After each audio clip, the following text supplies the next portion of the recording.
everyone. Welcome to All Things Iceland, the place to get the inside scoop on Icelandic nature, history, culture, and language.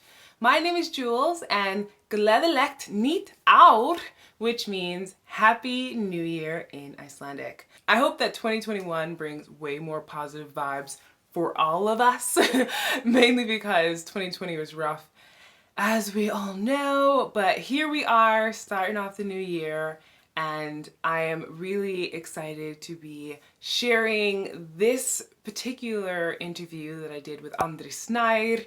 He is an award-winning author and environmentalist and a director. So he's a multi-talented individual who I've had actually on the All Things Iceland podcast before, so just the audio version. And that was great. I mean, I think we ended up talking for such a long time in that interview that I had to split it up into multiple parts. If you're interested in learning about his background, about kind of how he ended up becoming a really well-known and award-winning author here in Iceland, and the environmental side of him, meaning the activism that he's done here, which got really intense for him, meaning the opposition from people who only had their own interests at heart rather than trying to preserve nature and what makes Iceland so unique. I recommend then, if you're interested in hearing that, to check out the links in the description box below for the podcast episodes of when I interviewed him. Because yeah, it's a lot that he went through. And in this particular episode though, we're gonna talk about what's happened since me and him last talked, because he ended up publishing a new book on time and water, which does have to do with the environment, but in classic Andri Snær style, he is able to weave in the personal and scientific in order to make it so interesting to read about climate change and the effect. And it really hits differently when you read it this way and from his point of view. As well as there was a viral moment that happened regarding this funeral that Andri Snær and some others had for a glacier here called Jökull, which it's no longer Jökull because all of the ice melted off of the glacier, so it lost that status.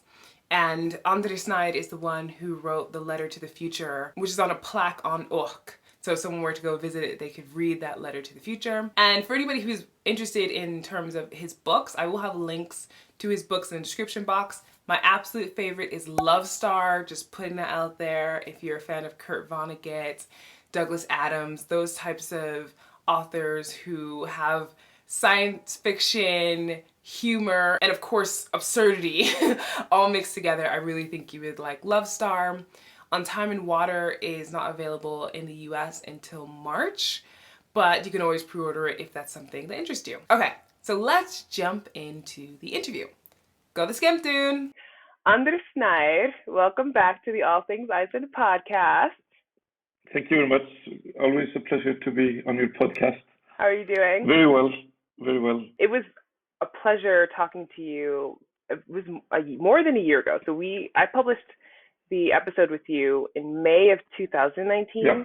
And a lot has happened with you since then, of course. Yeah. And I think it would be awesome to talk about kind of some of the things that have happened, but also giving people an overview about you, meaning in Iceland, you're really well known, and actually many places in the world, you're well known for being an author and your poetry, but not as many people are aware, or at least they maybe weren't aware of until recently, about your environmental activism, and specifically that started here in Iceland.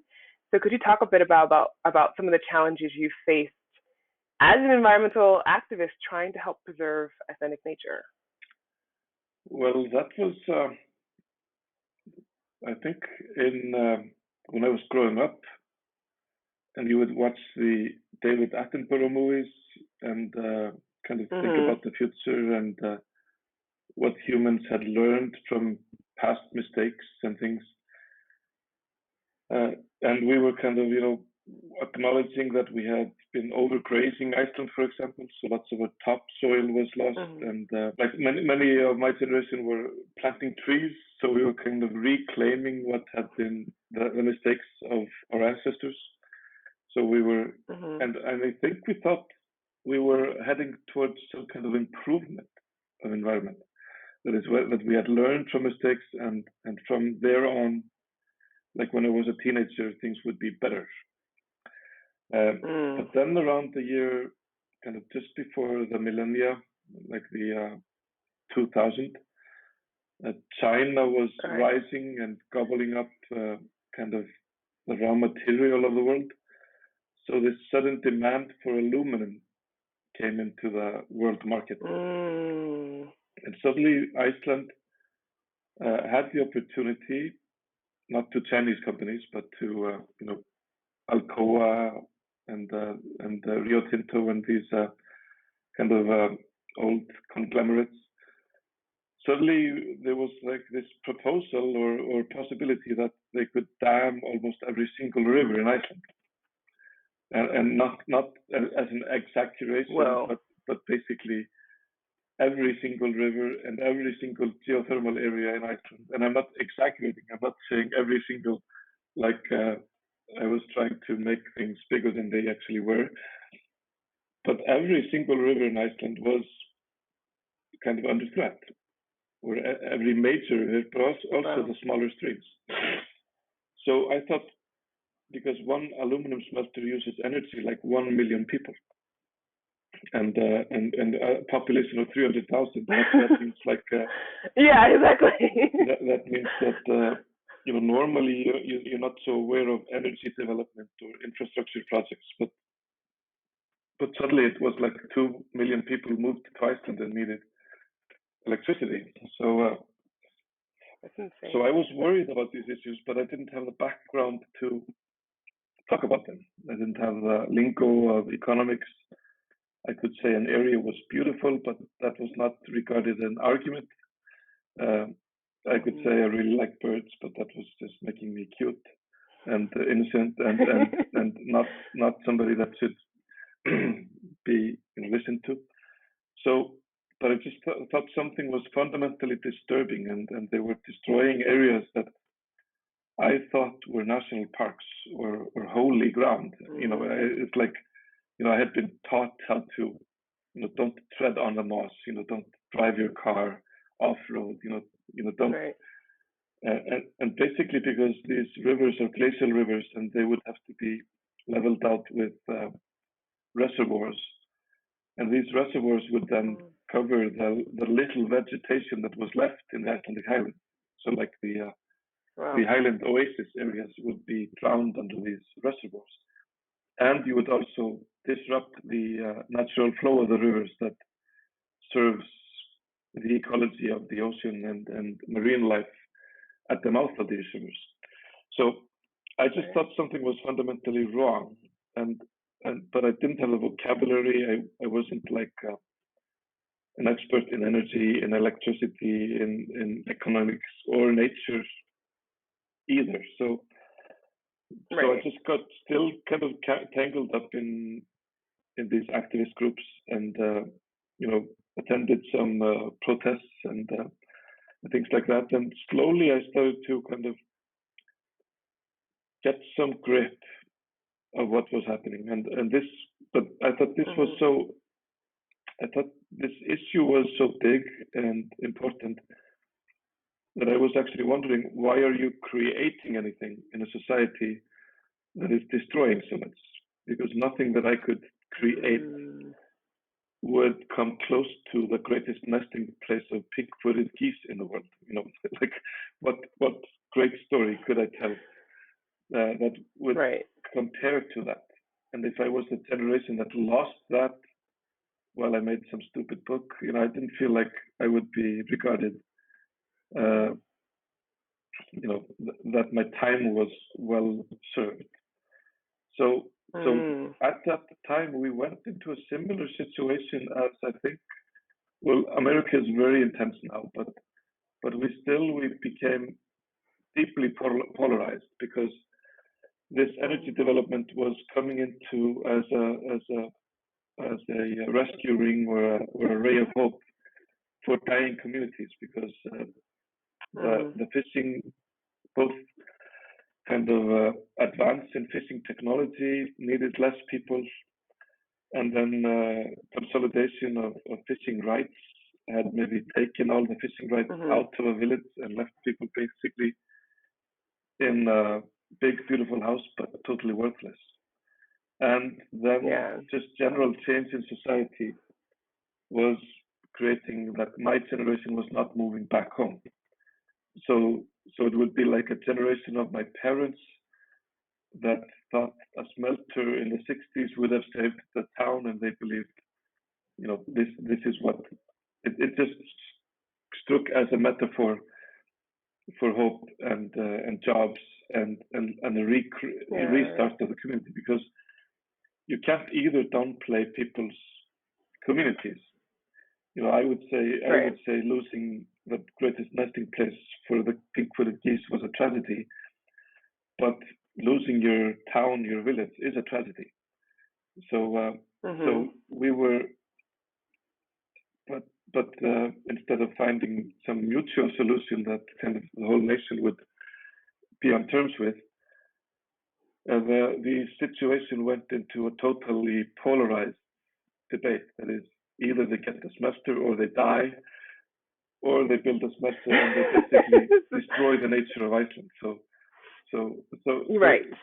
exactly. So both parties had a good reason to punch each other in the face, and have a fist fight at the bar, or not speak to each other, or not visit your uncle anymore during the summer because the issue had divided you, basically. And this is what I think Americans are seeing very much. Your good, nice uncle, even your nature-loving uncle, suddenly just said you're a terrorist because you want to destroy the economy, and I would say you're a bloody traitor for selling off the beauty of Iceland for some stupid American company. So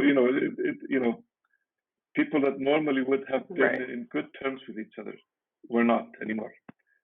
So I kind of went very drawn into this issue, and I wanted to understand kind of what was happening, and I wanted to go below this argument and below what was happening, and because I thought this issue was something that I had to write about and had to be written about, but for some reason journalism didn't really capture the issue, and front pages of the newspapers didn't capture them. And the more and more I started looking into it, I saw that everything was kind of flawed and skewed.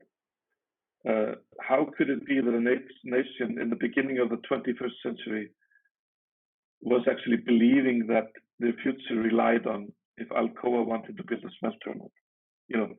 When did we come to that kind of point in history that one single factory that actually, fully grown, educated people that I knew would take that argument as a given argument? Right.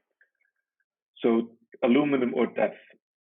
And why did we see this simple trade-off of the greatest nesting place of pink-footed geese versus a village versus a smelter? So I just thought something was fundamentally wrong, and that we were suddenly in this kind of metaphor that was a metaphor for so many places that were going wrong on the planet, and for so many societies that were drawn into this 0-1 game, like a zero-sum game. And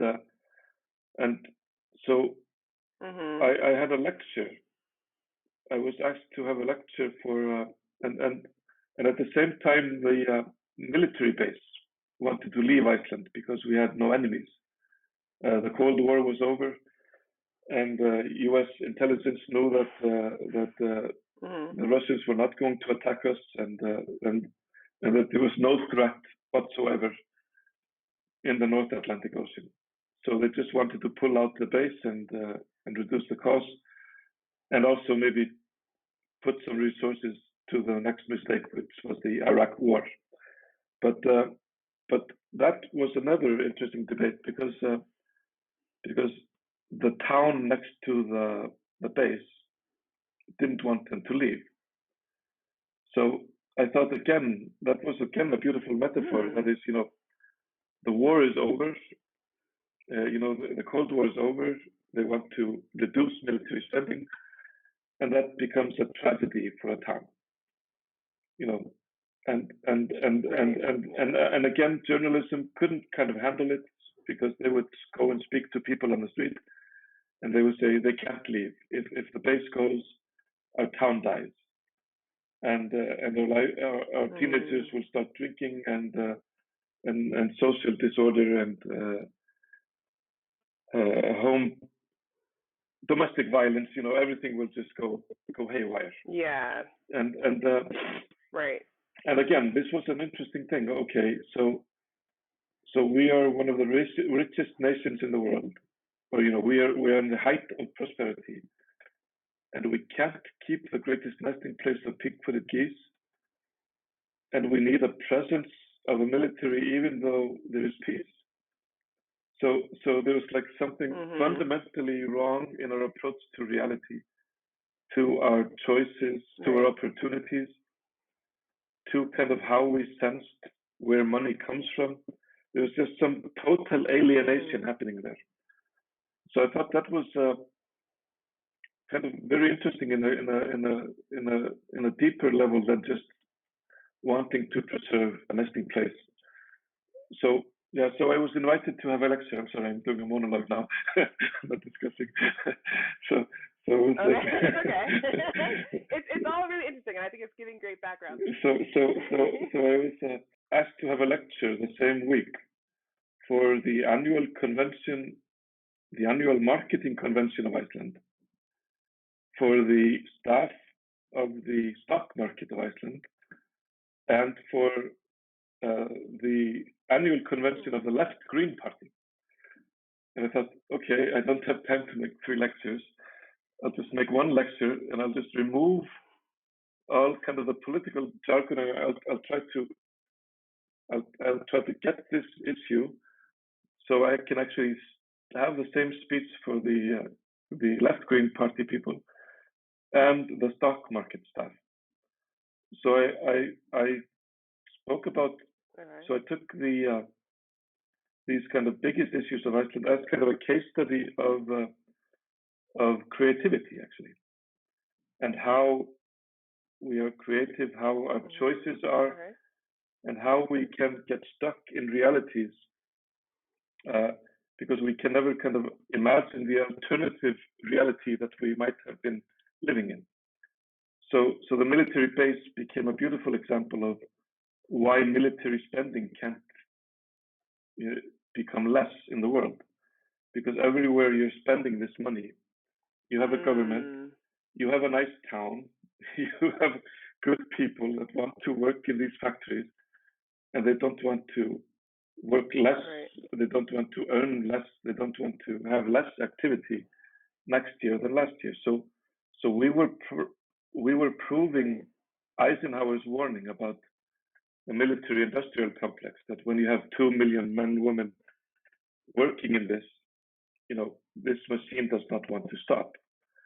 And in terms of the dams, we had learned to serve our needs with energy, but then we had beautiful young engineers, brilliant minds that knew how to build a dam, and they just didn't want to be told in their 40s, hey, thank you, you have built your dam.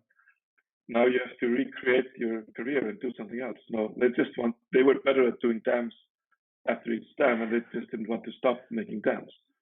So I started to write my book Dreamland, kind of without going head on into, my stupid uncle that wanted the smelter.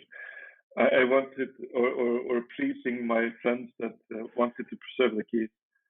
I wanted to come kind of behind the issue and approach people from a completely different direction, and maybe even respect people's need for, longing to stay in an area, longing to thrive, and longing to have a community. So I started writing Dreamland, which is about dams and things like that.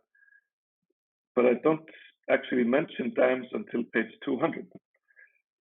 But still, it's a book about smelters and dams. But I don't mention the issue until page 200.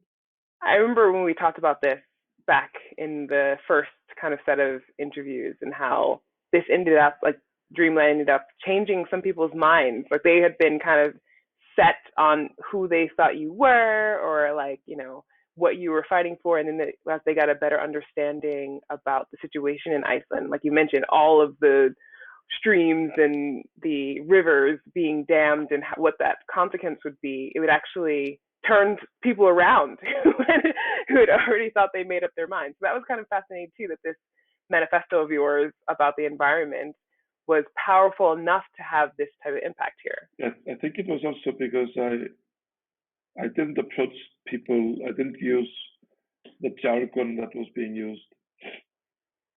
And I just put things into maybe, and I took people through stories and maybe some metaphors that they maybe had not thought about. So I was actually very interested and pleased or honored that actually that we had, you know, that actually somebody called me and said, you know, I thought you were an asshole, but I actually have changed my mind, and I think you're right.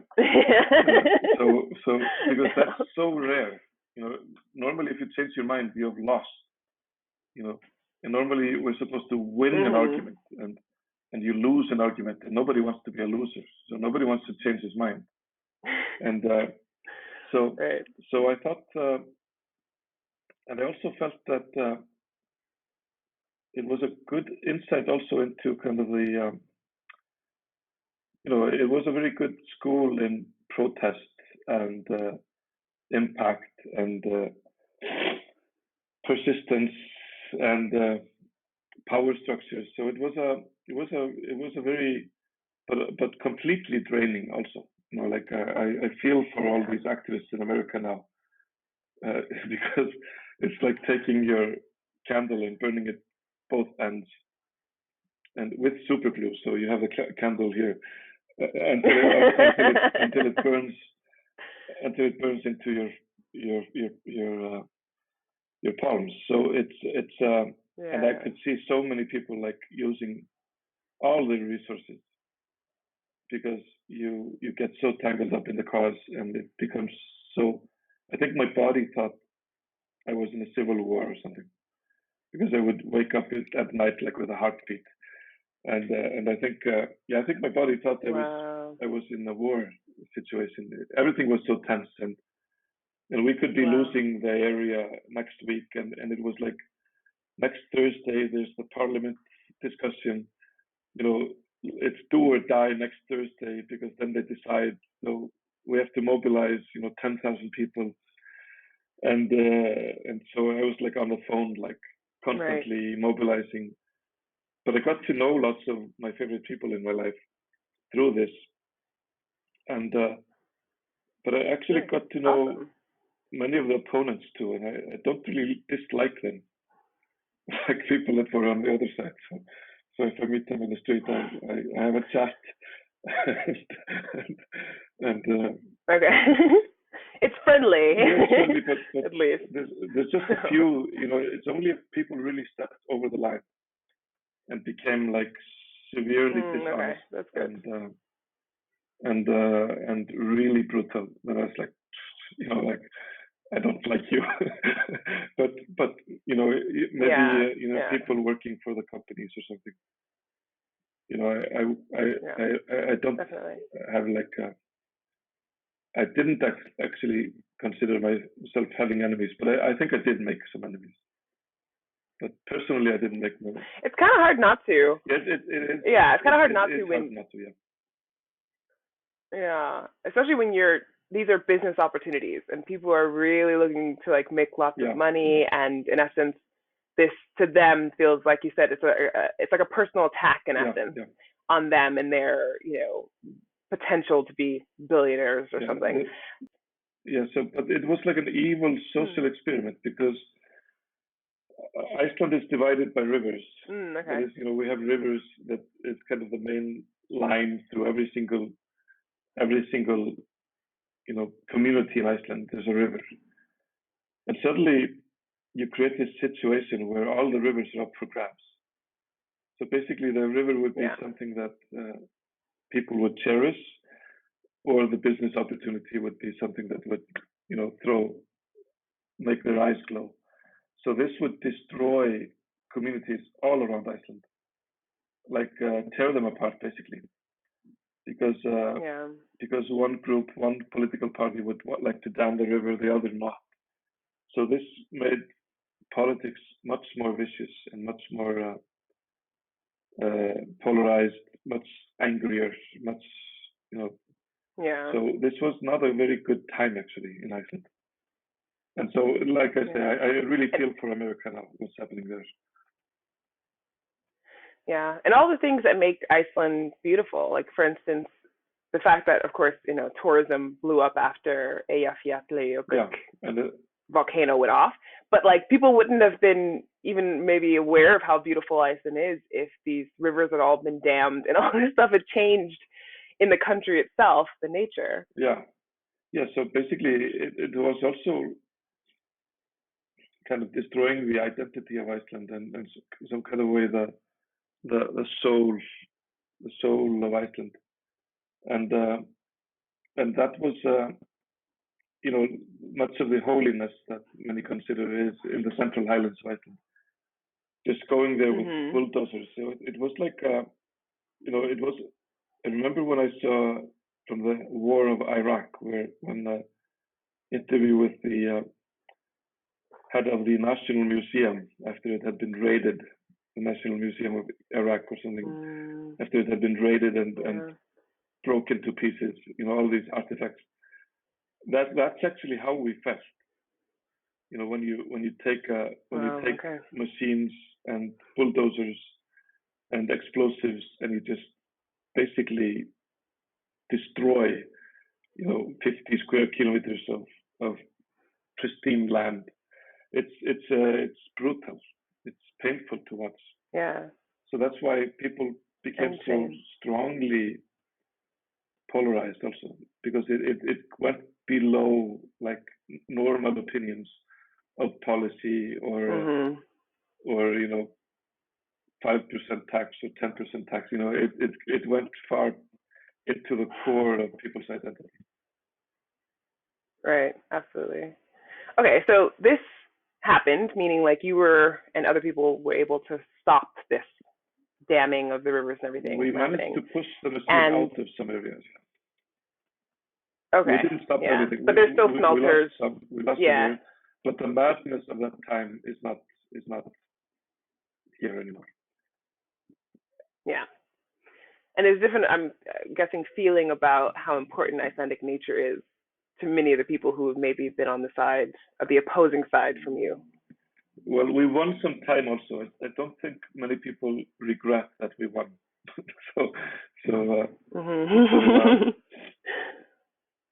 So we have proved right in many cases, and people actually came afterwards to us and said, we were maybe a bit extreme and stuff, and I was like, really, So in that case, maybe I was not. I was a bit more sarcastic than nice. So, and then of course tourism came in, and that's of course the story of Iceland is how we always jump between extremes. So it's like an ingrown cycle in our psyche. Since Second World War, or you could say Great Depression down, Second World War up, because we were kind of military investment created lots of jobs in Iceland during the war, and then after the war we went down because we spent all the money from the military the war years, and then we found herring and we went up again, and then herring went down, so we went down, and then we invested in a fishing fleet so we could catch lots of cod, and then we went up, and in the 70s lots of big houses built all around Iceland, and then the cod went down. So it's like we have this crazy ups and downs, and you look at places like Norway, and this up and down goes with the weather, and and kind of Yeah. everything.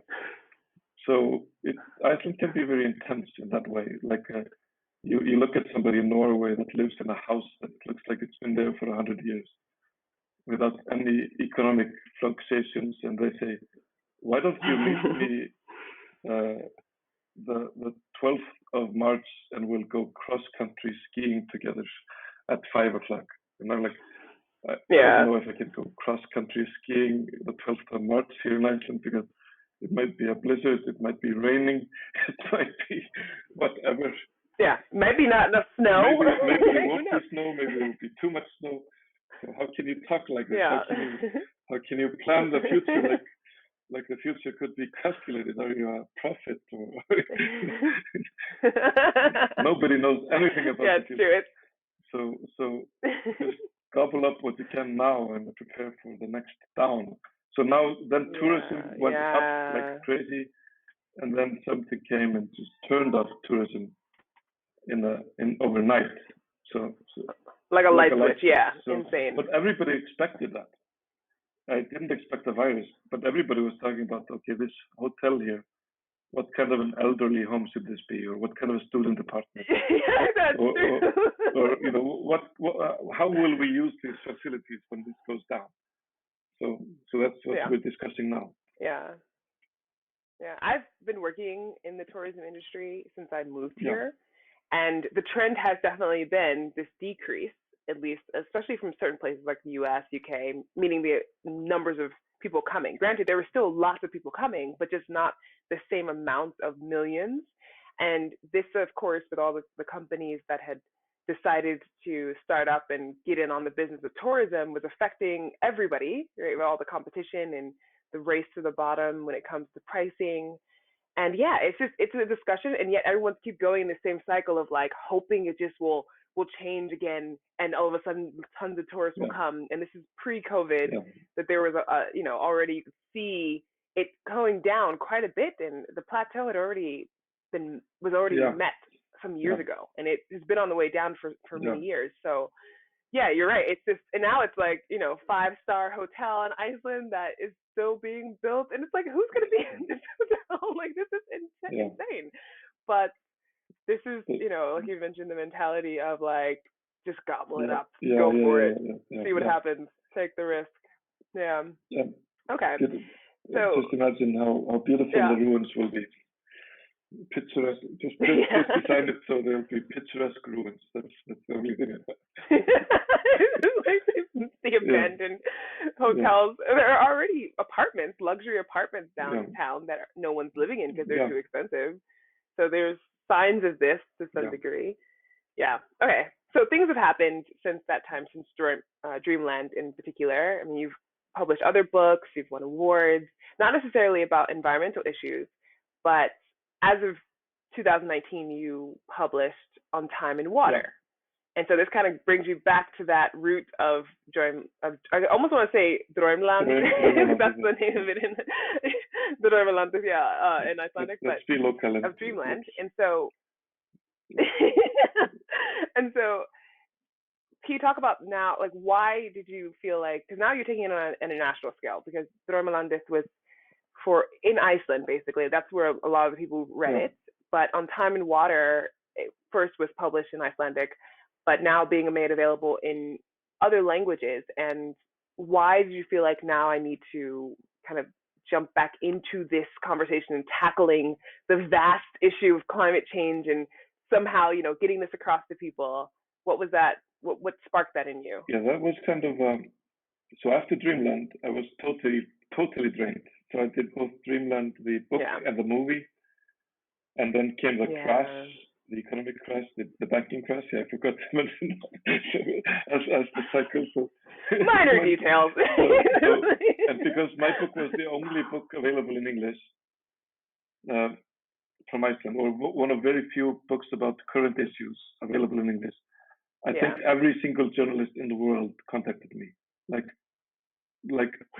I'm not exaggerating. So I just started to get like this physical remorse when they said, "Oh, tell me about the crisis.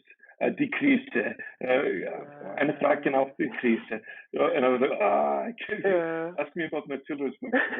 And I would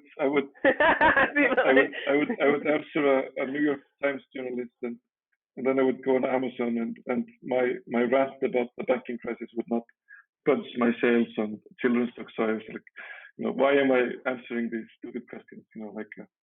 So I was like, I missed my former self. I missed the person that wrote fantasy and fairy tales, and I lost. And so I got kind of totally kind of distracted from talking about these issues. But then, and I was just going to write something about my grandparents or something, like their glacial travels and things, and because they were alive still, and I felt like I had lost all my time with them through activism, where I should have been collecting their stories. So I thought, okay, I'm going to collect the stories of these epic glacial honeymoons of the 1950s, and this beautiful honeymoon. Yeah, they went on a 3-week glacial honeymoon. So and That's this awesome. entrepreneurial spirit, when they were kind of building all these kind of societies, and everything, this generation that just had to make everything from scratch. So I wanted to interview them, and I didn't really know for what. I just wanted to be non-political, and basically, not touch on dams and all this boring stuff, and not get involved with being waking up at night feeling scared for some issue. So then I got a phone call, and I was invited to interview the Dalai Lama, and of course, I thought that was a practical joke or something. So I said, I'm sorry, I have to call the Pope because I'm Christian, so I'm baptized. So can you call me tomorrow? And they said yes. And then they called me the next day and said, what did the Pope say? And he said Amen. And so suddenly I was scheduled to take a 1-hour interview with the Dalai Lama. So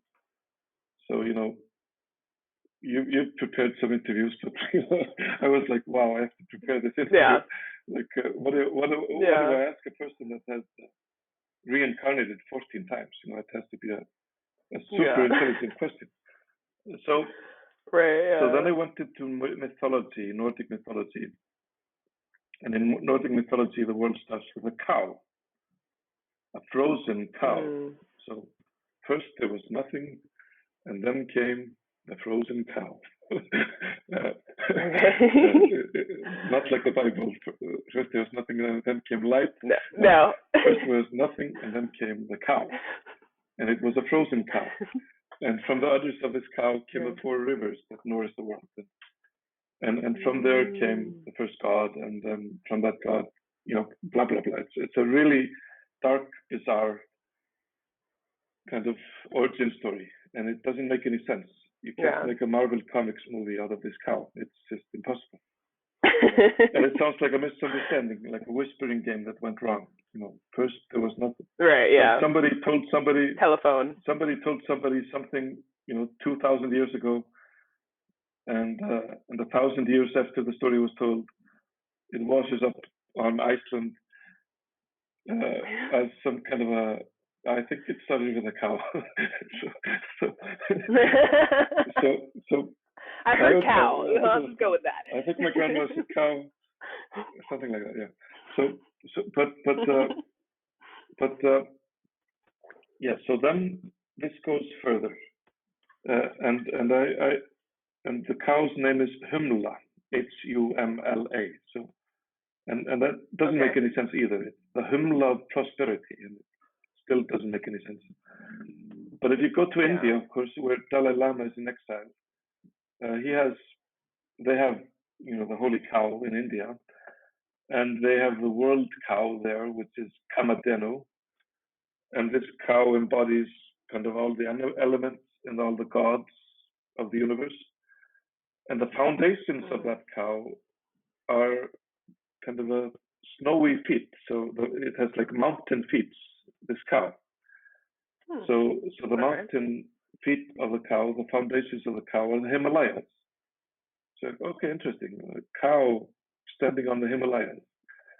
And there you will find a district called Humla, which is the same name as the Icelandic cow. And if you follow that trail, you have the Himalayan trail leading you to Mount Kailas, the most holy mountain in the world, the center of the universe, according to Hindus.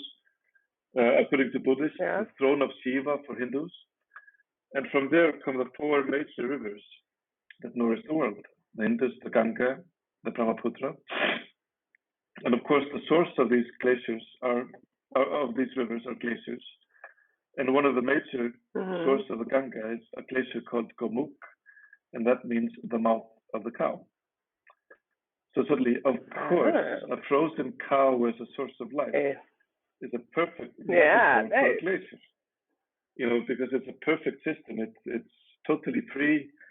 It gathers water when it's too violent. You know, during the rainy season when you don't want all this water, then it keeps it and it gives it out for free during the dry season.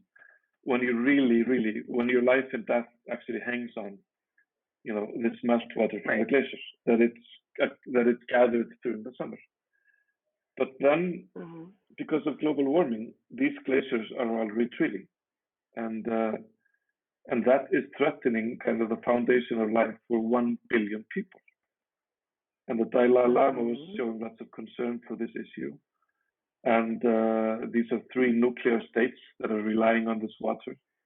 These are often countries kind of on the brink of hardship, or in hardship, or on kind of on the brink of survival. Often the populations, you know, Pakistan, India, you know, just many very vulnerable kind of poor districts that rely on this water. And if anything fails, then it's not just about waiting for the next season. It's basically, you know, everything relies on each season. So the Dalai Lama was worried about these glaciers, and he was referring Icelandic glacial science in the interview, that we had some understanding of how glaciers were reacting to climate change. And so for a strange way, this story started at my grandmother's house, leading me to the Dalai Lama, to the Himalaya and the Holy Cow, pointed again back home. Yeah. So I was like, okay, this is tempting. Can I weave a story out of this? Can I get past the vanity of putting my grandmother and the Dalai Lama in the same book? Can I make that, you know, is that doable? You know, like the most distant people you could possibly imagine, a woman born in Iceland and a holy man from Tibet. So slowly I started to see that many of the core stories that I had in my life, and of course I was worried about an island in the highlands of Iceland, and that almost, you know, that burned my candle from both ends. Okay, so am I going to start worrying about the future of glaciers on the planet and the fate of 1 billion people, or just humanity and the planet itself? You know, is this wormhole? You know, do I want to go into climate science and understand it? Am I ready for, you know, the possible pain of understanding it?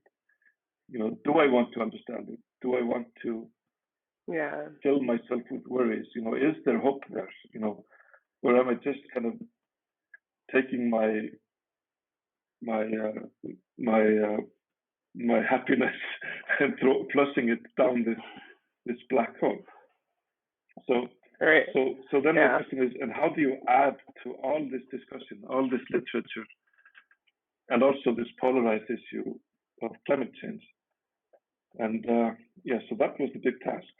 And you tackled that in your book On Time and Water, which is a lot, but also just like you telling this story, it's so much more interesting to listen to. Like you mentioned with Draumalandið, you tried to make it so that you're not just throwing out jargon and whatever else, but actually taking these relatable, well, maybe not everyone's grandma somehow can connect to the Dalai Lama, but you know what I mean? But in terms of like your personal life and the activism you've been doing, and then bringing this in a format where people can actually like read it internalize it, understand it, and then figure out in maybe their own ways how they could add to this in the world and their own, ways of activism? Yes. So actually, again, I felt uncomfortable that I thought something was wrong, but I wasn't literate on the language. Again, like in Dreamland. In Dreamland, I didn't know what a terawatt hour was, and I could not put that into context with Icelandic nature. So if somebody says, "I'm going to dam 30 terawatt hours in Iceland," I couldn't. Okay. Whatever you could say, gigawatt hours or gabillion watt hours. It had no meaning for me. But when I crunched the figures, I could get goosebumps when somebody said 5 terawatt hours, because I understood how much destruction he was talking about. So I didn't understand, the ppms of CO2. I didn't understand what 35 gigatons of CO2 actually is.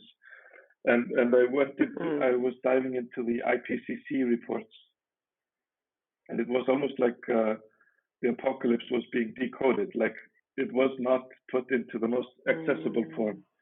So, okay, RCP scenario 4.6, RCP scenario 6.5, RCP scenario 8.6. What is this? And what scenarios should I believe in? And so it took like a long time just to become literate and kind of understand the issues, and then explain them to myself, kind of find another language, and find a way to incorporate that into literature or a narrative thread without throwing people off track, and also without intimidating them, saying like, aha, so you don't know what RCP 8.6 is. Oh, wow. I gotcha. So basically approaching people with the fact that new terms, new language is something that humans have always found difficult to grasp. Paradigm changes only happen when the general public starts understanding the language and starts, so the jargon can often, it can go from the elite thinkers of France until we're in the streets of Haiti, fighting for democracy, from being a term that nobody understands to being like, what just everybody can speak with passion about, So in Iceland, we can see so clearly how terms go from the ivory tower or from being coined into becoming something that you can fight for. And it's really interesting, the transition phase, when the word is not understood. So I take lots of examples from Icelandic history, from when we were offered freedom. I think actually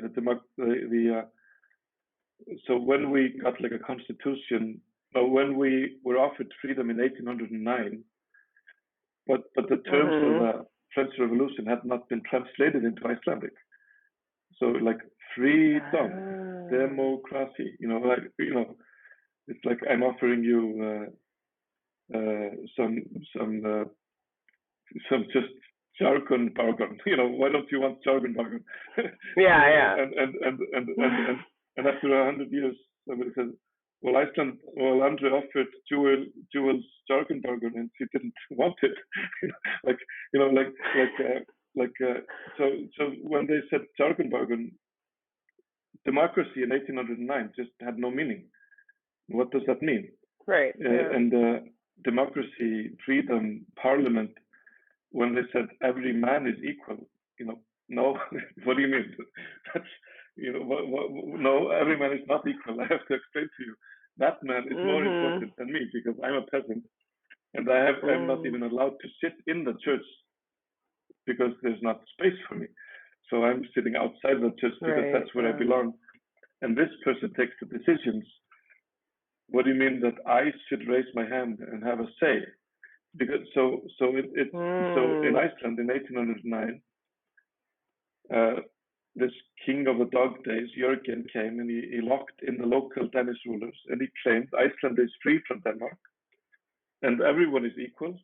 He became a temporary ruler until 1810. We would have a parliament where every man, I think it was men, has the same say. That is the poor and the rich.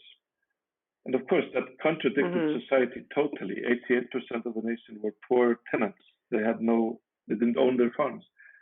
So the people that understood the terms, they were born 1809. That is, so he was so ahead of his times that nobody had asked for independence. Nobody had mentioned it. So it's like, what do you mean independent? And how does a parliament look like? How do you stand? Where do you stand? Who what ceremonies do you do? How does it work? How do you dress? So it's really interesting to So I'm trying to write about, actually approach people from the point of view that it's normal that you don't understand it, but it's vital that you do understand it. And it is actually your duty to understand it, because somebody did understand democracy, and the power was handed over to you, and that makes an obligation of yourself as a citizen to understand the science that is out there, because now the leaders of the world, mortal people, they're meeting and they're discussing the climate, and we think that is very boring. So they're discussing if the world will rise 2 degrees, the temperatures will rise 1 degree, 2 degrees, 3 degrees, 4 degrees, and we think that is a boring issue. But we don't understand. We are not able to back a bit and ask, okay, when in world history did the leaders of the world meet and discuss how they were changing the weather? Did Napoleon talk about that? Did Ramses II talk about that? Did Genghis Khan, did he think he was changing the weather? No, nobody, since the gods were sitting on the hills of Olympus mountain, did the leaders, the rulers of the world, believe that they were changing the weather? So that is a totally new ground of world history, that human beings are meeting to discuss how they are melting glaciers and changing weather. And that is not something that should be taken for granted as a normal time. No. So my kind of argument in the book is that this means that we're on a totally different level as humanity, because history is about, civil wars, colonization, all sorts of, human things, human greed, human power, all these things. Mythology is when you're messing with the foundations, when the gods turned on the lights, when they scattered the stars in the heavens, when they separated land from ocean. Now we are merging glaciers with ocean. That is, the glaciers were separated from the ocean. Now we're merging. Okay, let's turn on the lights and let's merge glaciers with ocean. That's what we're doing, and that is mythological. That is not like colonizing a country. It's not like going on a war with your neighbor like we've always done. No, it's a completely different ballgame. So we're merging glaciers and ocean, definitely. And that's not normal. No, and I think too, like you mentioned, with it being like people in round tables talking and they're in lots of power, like you mentioned, that's boring to people and not understanding the significance of what 1 degree in a rise in temperature might mean. But I think from your perspective of what you're doing, that's really visual. For instance, having a funeral for Okjøkuk Glacier, which made international headlines because it does bring home this is a problem, and this is what happened. Like this glacier is gone, and you have a plaque there for a letter that you wrote to the future. So could you explain, like, where did the idea come from where you're like, I'm going to have this public funeral for this glacier, and then the letter to the future? Well, it wasn't my idea. I was like, I was just like any other person. Just, okay, yeah, that glacier is gone. Okay, so actually, just like I was, taking a step back and reminding us that this is not normal. It needed people from Texas, Dominic and Simony, anthropology professors. I was not aware of that. And they've been kind of doing anthropology projects about global warming, also because, of course, Texas is the home of global warming. That's where the inventions of oil have had a lot to say. So it was their initiative to make this plaque, this memorial for the first glacier. Okay. And I thought first, okay, this is a kind of a quirky idea. Is it a good idea? Will people tease me for this? But then I was like thinking, okay, I'll do it. I'm a good person for the job. I've been writing about these issues for a long time, so it fits my mindset. So I scratched my head for a whole summer, and I was trying to make poems and all sorts of texts and stuff, and then I came up with, okay, just a very simple letter to the future. So on mountaintops in Iceland, we have these viðsjá. You've seen these plates that point in all directions on the horizon. Yes. Yep. But this is like a viðsjá. This is like a horizon guide or something, like on the mountaintops. Yeah. Yeah. And so I thought, okay, this is like one of those, but it's different. This one is pointing to the future, and then pointing back at ourselves. And this one is addressing people after maybe 300 years, as well as addressing us now. So how do you talk to these different people simultaneously? So I came up with this text that just very straight to the point, that Ok Glacier is the first Icelandic glacier to be lost to climate change. We expect all our glaciers to follow the same path in the next 200 years. This monument is to acknowledge that we know what is happening and what needs to be done, but only you know if we did it.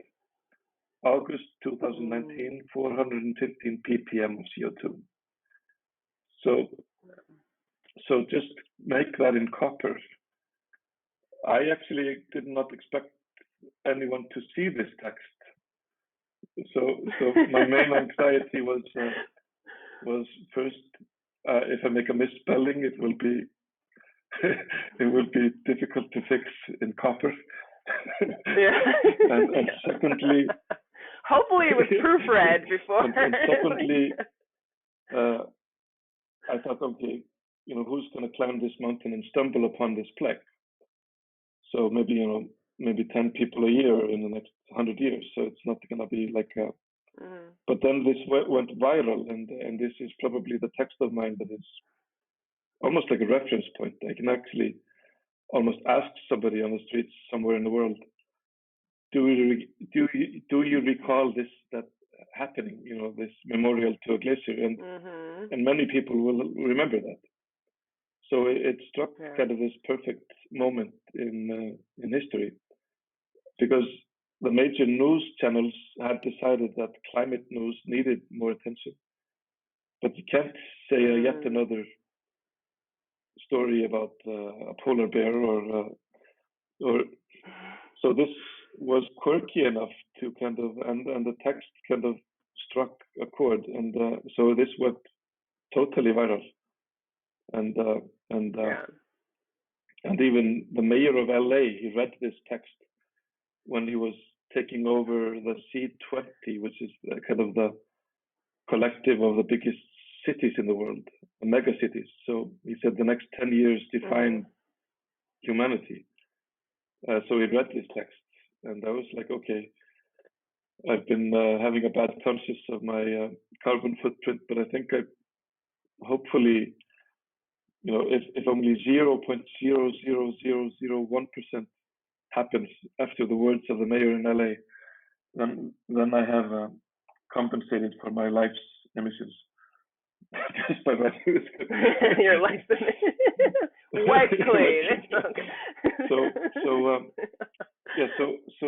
also visually, so I'm also putting it into maybe visual context, like emissions. Emissions is not a good word. Emissions, it sounds like emissions. It doesn't seem, and CO2 is also, CO2 is invisible.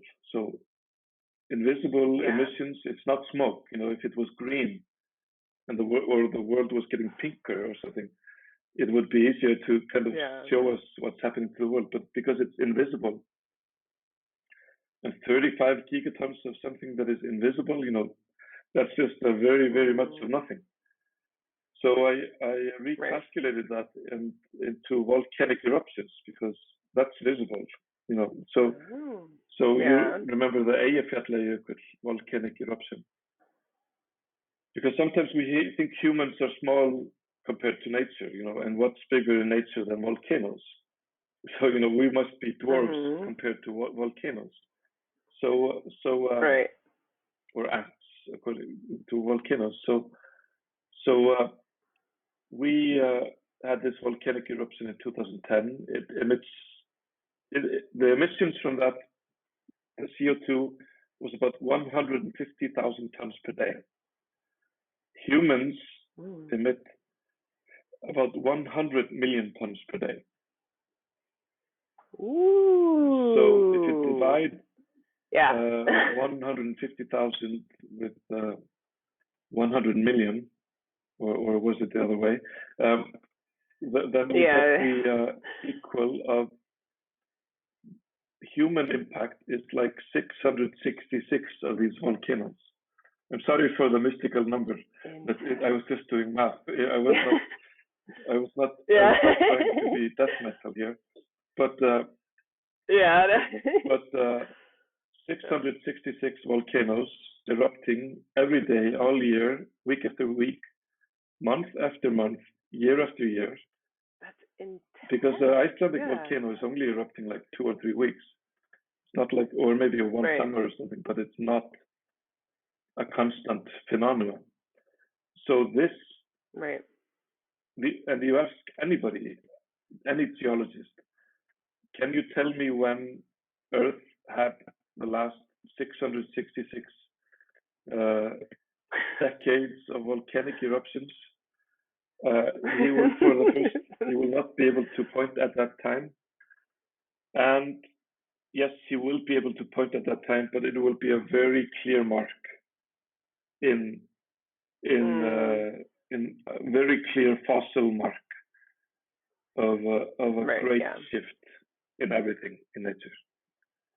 So so just to understand the fire gods that we have become, and so instead of using new terms like emissions, it can also be good just to translate back to the first words that humans learned, which is probably fire, volcano, grandmother, love. So I hope explain some of the jargon that is needed, but I also just go to the primitive, the most pixeled words that we have, grandmother, time, love, water, holy. Absolutely. So keeping cow. Holy cow. It's just like so keeping things super simple, like and shaving away all the nonsense, but still putting in stories. And on top of that, in addition to that, you have your TED Talk that you recently did, and by the way, things like your the memorial for the glacier, your books, I'll have links to that in the description box for this episode. But and your TED Talk as well, which is on Sólheimajökull glacier. And I think that's another like visual representation, because first of all, I mean, Jökull glacier, many people didn't even know about. Whereas Sólheimajökull, a lot of people come here and they go on that glacier for glacier walks, ice climbing. Like it's more familiar to people who have either researched anything about activities in Iceland or have actually come to the country. And I think showing this place that a lot of people might hold dear or have dreams of coming to, and how this massive ice cap is at some point going to disappear, I think for a lot of people is, hard to believe, but also it's pretty, it puts it more in realistic scope for them to be like, whoa, we need to do something. All of this ice is melting, and there's glacier lagoons now that are forming because of this place. So was it your idea to have this TED Talk on the glacier, or was that kind of another collaboration of ideas? It came through my co-director that did we did the film together. We just premiered this film less than a month ago. We're definitely going to get into that for sure. The hero's journey to the third pole. And so it was actually, so I asked her, don't you have a good Canon camera, and I have to do a TED Talk, and maybe you can film me. And they asked me what kind of phone I had, because nobody has film crew. You can't fly around, so. But she said, why don't we do it on a glacier? And I was like, okay, let's try that. Yeah, it's a great idea.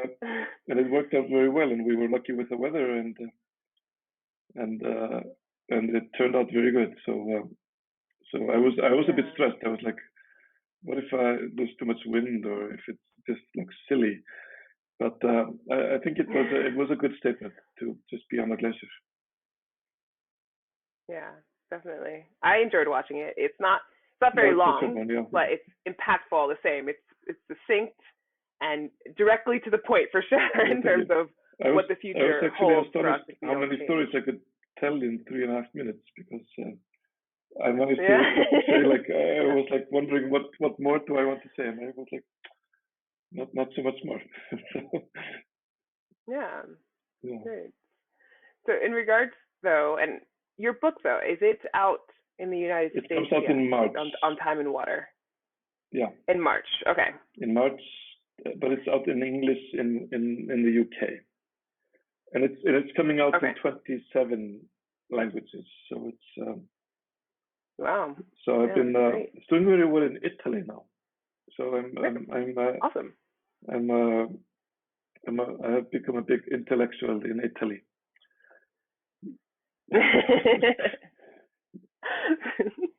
Buongiorno.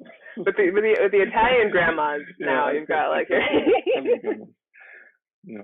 No, it's really fun when you write something in Icelandic and you do it even in a quirky way. So I'm talking about language, and I'm talking about words like that we have for it's an Icelandic word called angurværð. It's do you know angurværð? Do you know that word? Angur. That's angurværð.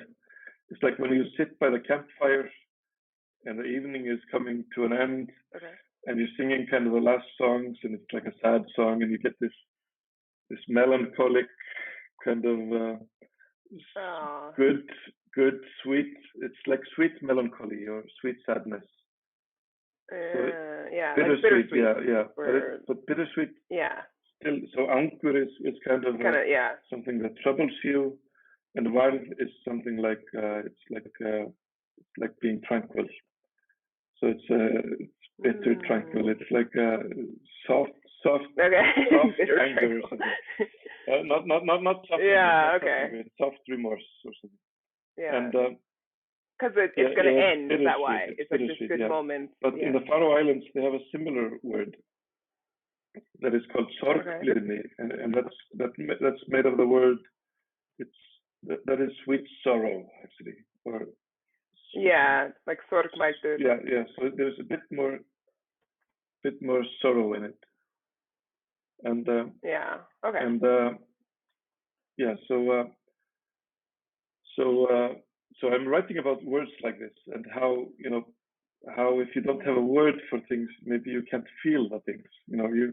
You can only, or at least you can't put a word. So because we have this word, we can express this feeling. While you might be by the campfire and you don't have a word, you'll be like, oh, I feel so strange. I feel like happy, and sad simultaneously. I don't know how I'm feeling. Like, like I want to cry, but I'm still so happy.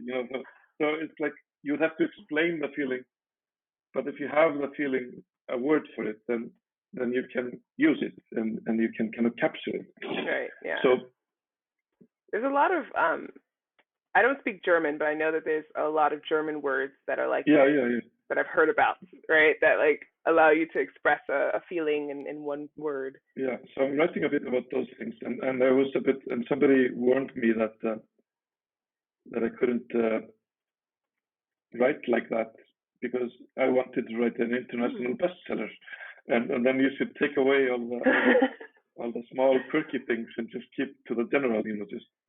You can refer to Eyjafjallajökull because that was in the world news, but don't refer to this faraway farm because it's too quirky. But then I'm so happy when I see that the things that are picked out of the book are actually the things that are the quirky ones that makes it more special. So they're memorable. So that makes me hopeful for that you can express something on a very local level, but still reach people. Now I think it'd be kind of interesting to shift gears for a minute to talk about you being a director. So you talked about you directed Draumalandið, and most recently, though, you directed A Hero's Journey to the Third Pole, and that has to do with mental illness. So could you talk about like why this topic, and also like in Iceland around mental illness as well, and the kind of perception here? Yeah, so basically I'm a two-time accidental filmmaker.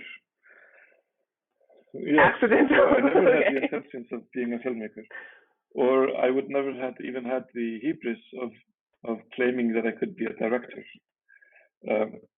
So when my book Dreamland did very well, there came this kind of call for it being a documentary film.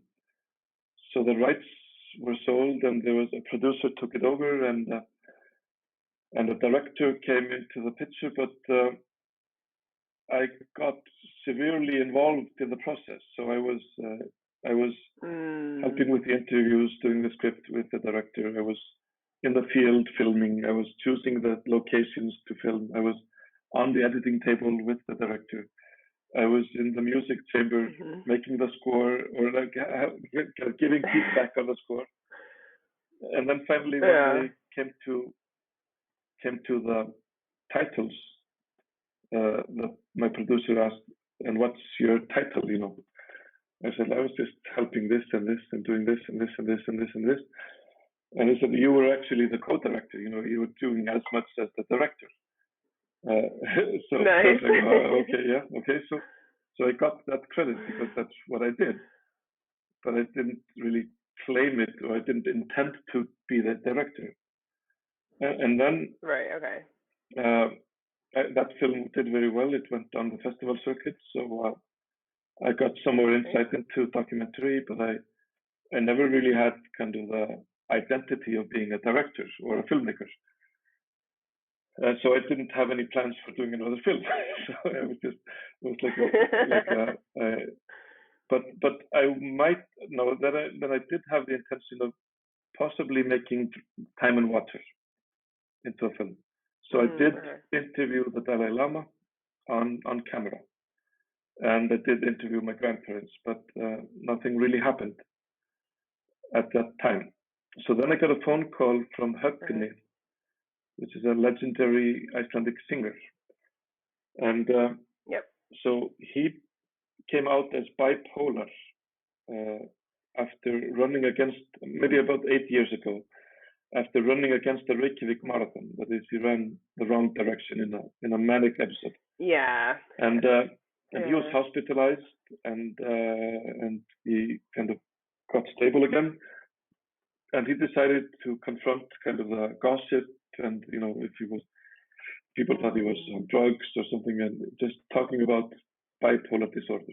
And one of the first of his generation to do that. He inspired an Icelandic woman that is raised in the jungles of Nepal to come out as well. So she's raised in this national park in Nepal, and she owns 10 elephants. And Her father Okay. was a British kind of traveling tycoon and a larger-than-life figure, kind of one of the first to make ecotourism in Nepal when tourism hardly existed there. So he helped change the king's hunting grounds into national parks, into tiger watching and tiger preservation instead of tiger hunting. Yeah, instead of killing. So okay. So she is bipolar. This woman, she's kind of my age, and her mother actually was also bipolar, and actually died. Had a very difficult life, kind of her last years, because of this disease. So she decides to confront the stigma and step out bipolar as well, and talk about the issue unashamed. And she decides to throw a mental health awareness concert in Kathmandu and start a mental health awareness campaign and discussion in Nepal. So she calls Högni and asks him to come down and sing. And Högni knows that I've been in these holy cow Himalayan thoughts, thinks that I'm would be a good travel mate, and to help out, because I had some previous experience in filmmaking. So he calls Anni, my co-director, and asks us to come basically next week to Nepal. Oh, wow, okay. And record a concert. And I was like, why not? I needed to get down there. I needed it also because of time and water.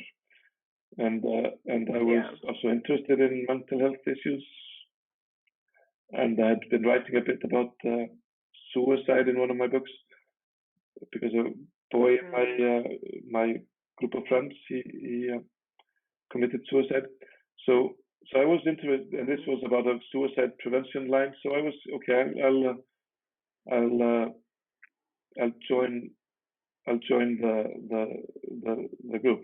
And out of this came so much beautiful footage that we were like, okay, wow, this is much bigger than a concert, 20-minute, half an hour concert film. These are two big epic stories, and how they talk about their diseases and their kind of experience. It's almost like there's some kind of astronauts, of the soul. They can go deeper down than most of us, and they can go higher up than most of us. And just how they spoke about it, how they explained their lives, how they explained their experiences. It was just beautiful and poetic and deep and sad and funny. So it contained so much epic element. And then, of course, we had the elephants. We had 10 elephants to use for our filming. And when you do that, when you're not doing Lawrence of Arabia or something, like or Aida by Verdi or something, so or a Bollywood film. So we were like, okay, this is something big. So in 2017, I was just reading my diary, and I was just dying because I had an unfinished documentary on a what do you call them, these storage, like a 4 terabyte storage disk that was dying. So I didn't get a connection to this unfinished documentary, and I had time and water in just scattered all over my computer, with no coherent thread or anything. So I had like an unfinished documentary, and I had a unfinished book that didn't look like anything, just a concept of time and water. And I was like going through day 30 of not writing a single letter and not advancing any of these ideas further into anything. And I was like, so I like, what am I doing? I have like mental health awareness campaign in a documentary, and the whole world of time and water as a book project, and I was like, this will never be done. This will never finish. This is just total madness to have these projects on my table, and they're quite unrelated also, because and both of them are like, quite a handful to dive into. So you can imagine my joy in 2019, which was about 2 years later, when the same day I sent the script to my publisher, like the first big draft of my book, and we sent the first big rough cut of the movie to a film festival. I felt like a farmer that was like treading on grapes with his toes, while he had like a barrel full of slaughter in his arms. So it was like a full harvest. It was like exactly. It's like all happening at once. It was so you so just crazy, gotta do it, basically. and just reminding myself of how unbearably big this task was just 2 years earlier. And I just decided, okay, I'm just going to finish this, both of these projects. I'm not going to choose. I'm just going to get out of this writer's block by doing too much. So we went on a second Nepal trip to kind of fill up the gaps of the footage, and I just started writing full force while the film was being edited. Nice. And so I also produced the film, because I didn't have a producer to do the film. And that's why it didn't move. So nothing happened, because I didn't have a producer. That's a lot. I didn't have any finance. So I raised like $200,000, finished the film, finished the book. And so I could go full harvest.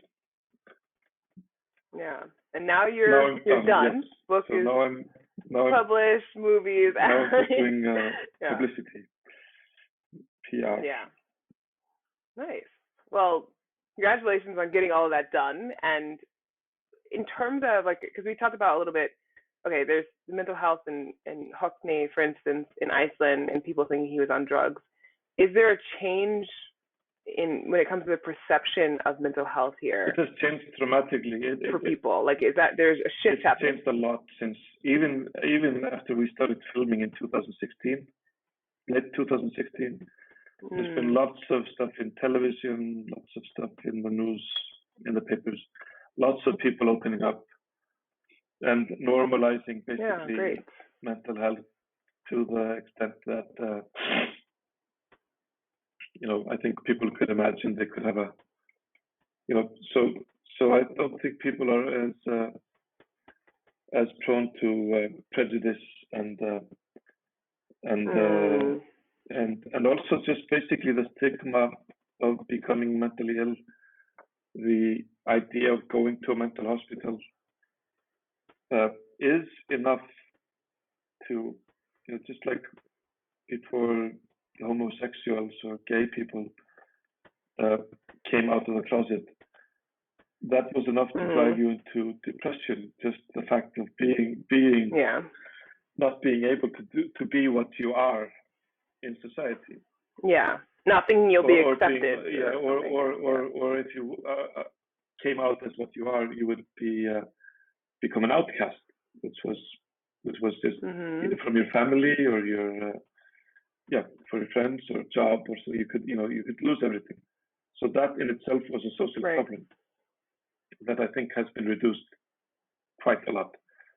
And the same goes to mental health. That is, you might have lost your job if you had once gone into the mental hospital.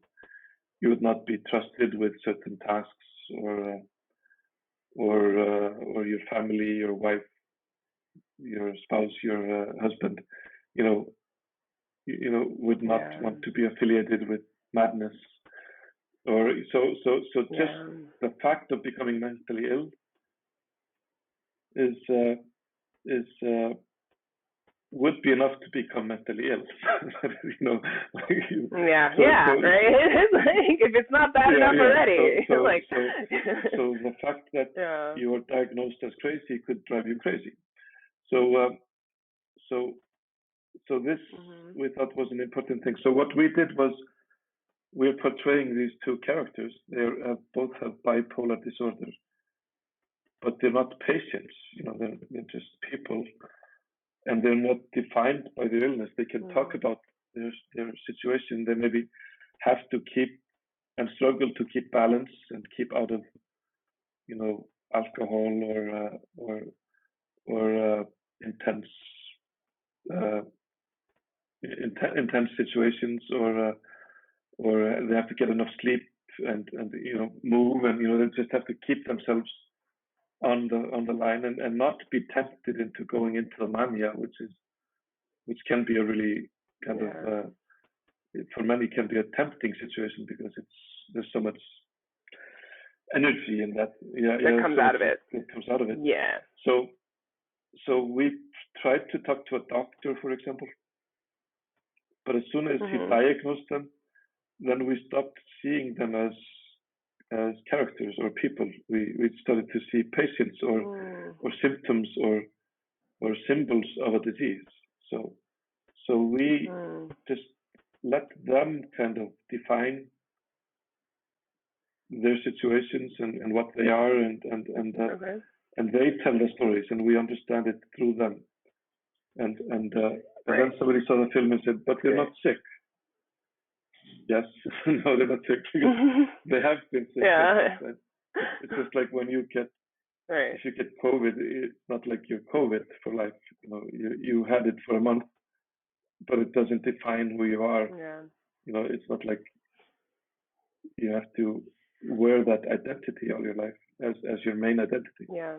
Even though I've been hearing about COVID shaming. I don't know if you've heard about this, where people are afraid to interact with those who have had COVID out of fear. This is a fear-based reaction. And I was like, I heard this from someone who had it and how their kids had been treated. Really? Yeah. And I was like, oh, whoa, I was not aware of this. So there is a need to kind of address that people can reintegrate back into society and not like people be afraid of them. Because I've had the reverse. I meet people and they say, I've gone through the fire, you can hug me. so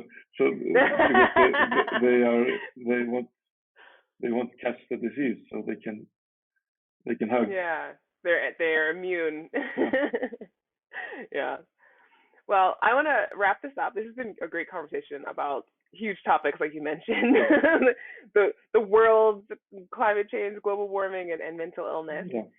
And I kind of end all of my podcasts with asking what your favorite Icelandic word or phrase is. And the last time, you might not remember only because this was a while ago, but I think it was hembrimi was your word, which is the Great Northern Diver. Yeah, I was like, okay. It must have been summer. Interesting. So, yeah. So how has that changed for you if you think about like another Icelandic word or phrase that comes to mind that you really like? I'll just say angurværð. Angurværð, okay, yeah. You can find it on the Italian website of Iperborea. They've talked about that. Yeah, they put it on Facebook. Angurværð. Nice. All right. Andri Snær, this has been a pleasure, like always. And like I mentioned to all the people, there will be links in the description box. I definitely recommend checking out his books. My favorite book of yours is LoveStar, by the way. This is an FYI. And yeah, this has been great. Thank you so much for your time and your insight and the work you're doing as an activist. Thank you. Great seeing you again. Okay.